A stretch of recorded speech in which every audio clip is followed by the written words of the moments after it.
Yo, what's up guys? It's Noah here. And in today's video, I'm going to be talking through some Prizepicks plays I like for today, for Saturday, July the 23rd. Real quick, before we get started with today's video, if it looks a little bit different behind me, that is because I did actually buy a home and I have moved out of my apartment, the apartment that I've been living at for like the last 3 years or so. Moved out of that apartment, got a house now, so I'm in a little bit of a different space. It's a little bit empty in the new office, I guess you could say. So the audio may be a little bit different. I've been trying to practice around with it, make sure that everything's good. You know, the echo is not too bad, but we'll just kind of have to work with it for now. As I start to get, settled into my new place, hopefully the quality of the videos will get better. It'll be even better than it was before. Hopefully the audio, there's not too much echo here. But I'm ready to start, back making videos. Didn't obviously make a video for Friday, but that's just because we've been so busy moving and stuff like that. I didn't even have internet in my new place until, Friday morning. But I'm ready to, get back at it, guys. We got a big Saturday slate to talk about. A lot of options today, a lot of games. And I took a first look at the board, found 3 props I liked, taking a first look on Friday night. So as always, guys, we will talk through these 3 plays. We will share why I like them. Before we do get started, though, we can recap our plays from our last video, which was on Thursday. And hopefully you guys tailed the plays on Thursday. Now, Thursday was our first day back from the All-Star break. There weren't many games on Thursday. There were only 6 games. So I only gave out 2 picks on Thursday, but we did hit both of our 2 plays. We hit the over on John Gray's fantasy points. John Gray pitched a really good game. I think he went 6 shutout innings, had like 5 or 6 strikeouts, got the win, had 43 fantasy points, I do believe, and we needed 37 from him.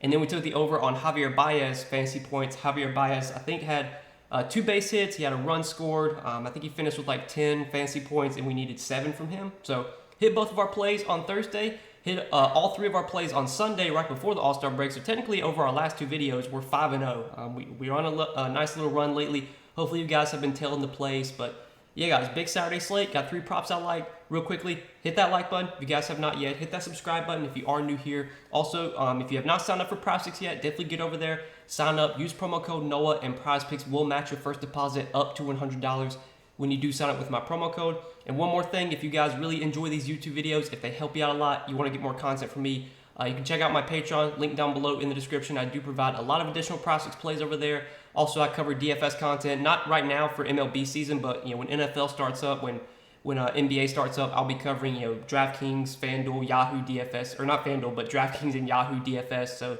a lot of content over on Patreon. Check that out if you are interested. It's linked down below in the description. But talking through our 3 plays for Saturday, we got 2 strikeout props that I'm liking today, and then we have a hitter prop that I like for today.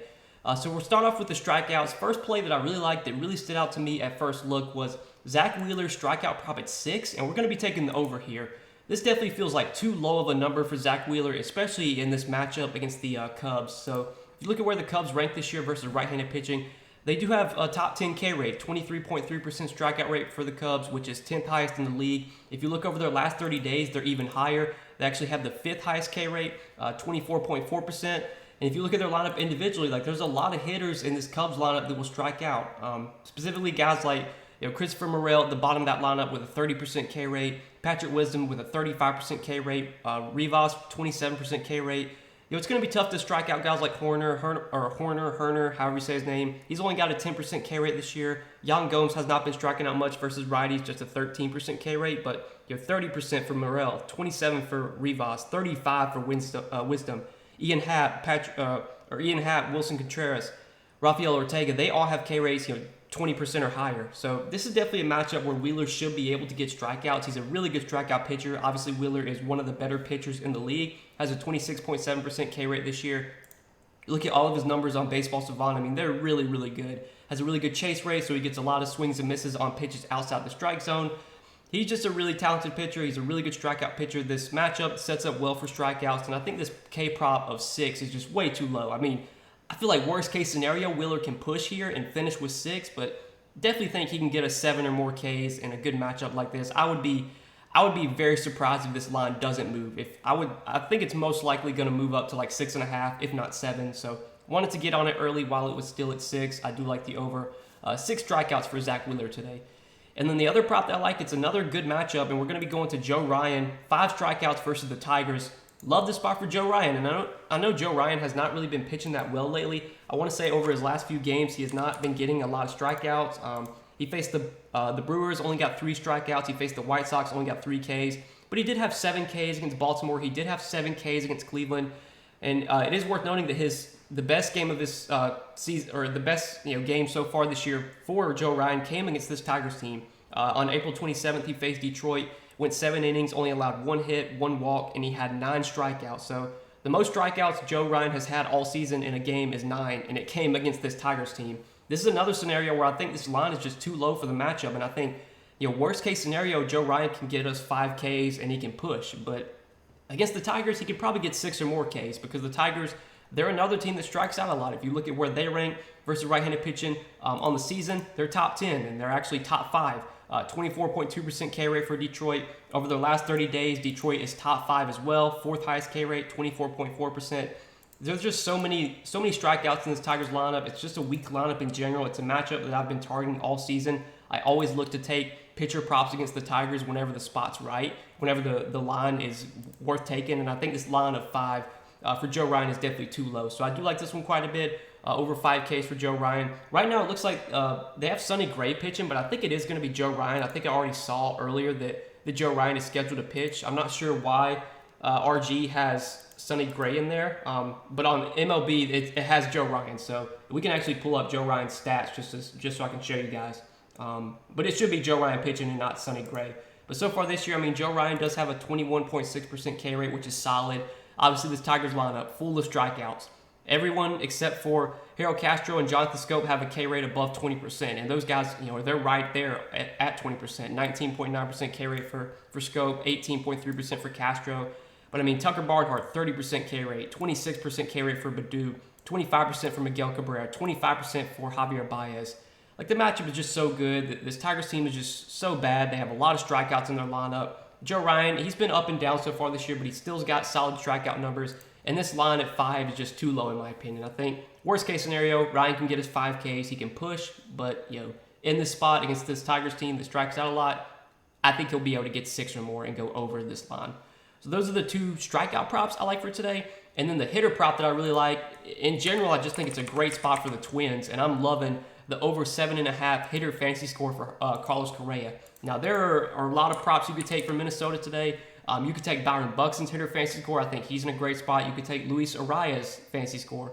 But I definitely like this spot for Correa the most. Correa has had a lot of success throughout his career against Michael Pineda, who is going to be pitching for the Tigers today. Throughout his career, they faced 26 times. Correa has 26 at-bats against Michael Pineda. He is 11 for 26 with 7 extra base hits and 3 home runs. So he's got really good BVP. Some people, they like to look at BVP. They think it matters a lot. Some people don't think BVP matters at all. I think it's something worth looking at least. It's always good to see that a player has hit a pitcher well before. It's good to see that Correa has had a lot of success against Pineda. Even if Correa had terrible BVP against Pineda, I wouldn't even care, because Pineda is just such a bad pitcher, man. He's right up there with Dallas Keuchel, and we just saw Dallas Keuchel actually get DFA'd. He got cut. I would not be surprised if Michael Pineda gets cut pretty soon. He's not a good pitcher. You look at his numbers on Baseball Savant, they're just terrible. He's bottom 10% in the league in almost every single category. The only thing that Michael Pineda is good at is he doesn't walk many batters. He just has a 3.6% walk rate, so he's going to put the ball in the strike zone, but he has no velocity. He gets hit very hard. You look, he's given up a 308 expected batting average, which is bottom 1% in the league. 551 expected slugging, which is bottom 1% in the league. A 372 WOBA, a 378 expected WOBA, which is bottom 2% in the league. His expected ERA is higher. His ERA is 5.22, and his expected ERA is even higher than that. It's 6.2. It's just crazy to see a guy have a 5.22 ERA and their expected numbers are even worse than that. A 6.2 expected ERA for Michael Pineda. I don't know how this dude doesn't get blown up every start. He did get rocked in his last start against the Guardians. He gave up 8 runs in 2 innings. He went 2 innings against the Guardians, gave up 9 hits, 8 runs.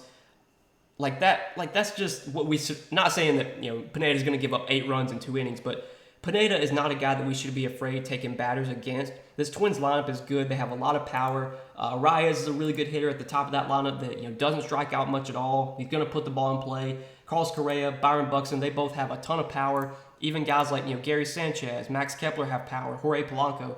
Obviously, there's no props available for those guys right now, but any Twins props, I'm fine taking today. Like, I think it's just such a good spot for the Twins. They should destroy Pineda. It amazes me that Pineda's even still in the league. He's got to be one of the worst pitchers in baseball.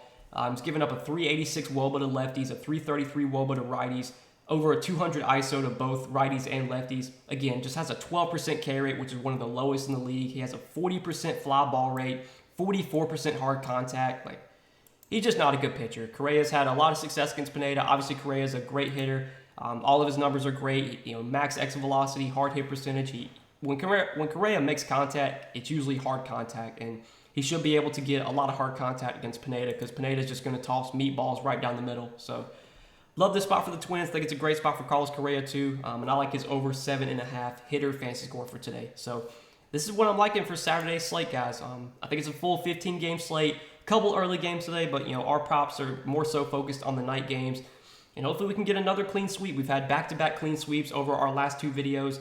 We're on a nice little 5-0 run, and let's try and keep things rolling today. But hope you guys enjoyed this video. I hope it helped. If you enjoyed, hit that like button before you do get out of here. Hit that subscribe button if you have not yet. Also, again, check out Prizepicks. Make sure to sign up for Prizepicks. Use promo code NOAH. When you do, Prizepicks will match your first deposit up to $100 when you do sign up with my promo code. Also, if you enjoy these YouTube videos, they help you out a lot. You want to get more Prizepicks plays from me, I provide those on Patreon. You can check out the Patreon. It's linked down below in the description if that is something that does interest you. But good luck today, guys. Thanks as always for watching the video. Hope it did help, and we will see you in the next one. Peace.